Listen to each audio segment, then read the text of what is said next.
तो गाइस पवन सिंह ने नया फरारी गाड़ी लिया है, ऐसा आपको सुनने में आ रहा होगा। लेकिन पवन सिंह ने ये गाड़ी नहीं ख़रीदा है, बल्कि जब ये किसी की शादी में गए थे तो उन्होंने ये गाड़ी देके पवन सिंह की एंट्री करवाई थी।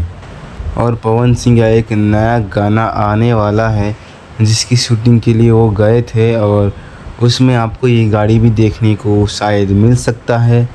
और पवन सिंह का दमदार सॉन्ग आ रहा है, क्योंकि भोजपुरी इंडस्ट्री में खेसारी लाल और पवन सिंह का दोनों का ग्राफिक है वो डाउन जा रहा है। क्योंकि इधर जो पवन सिंह ने नया गाना सैड सॉन्ग का डाला था उस पर भी देखिए तो आपको 1.5 मिलियन व्यूज़ मिलेंगे, और जो खेसारी लाल ने जो सॉन्ग आया है आज ही वो करीब 4-5 लाख ही व्यूज़ गए हैं। तो ग्राफिक डाउन है, इसी वजह से पवन सिंह और खेसारी लाल यादव दोनों ही इस पे ज़्यादा काम कर रहे हैं, क्योंकि कंट्रोवर्सी की वजह से लोगों ने गाने सुनना बंद कर दिया है, क्योंकि गाने में कोई उतना पहले जैसा आवाज़ नहीं है। तो पवन सिंह वही लाने की कोशिश कर रहे हैं, और ये गाना बहुत दमदार है, उन्होंने खुद कहा था।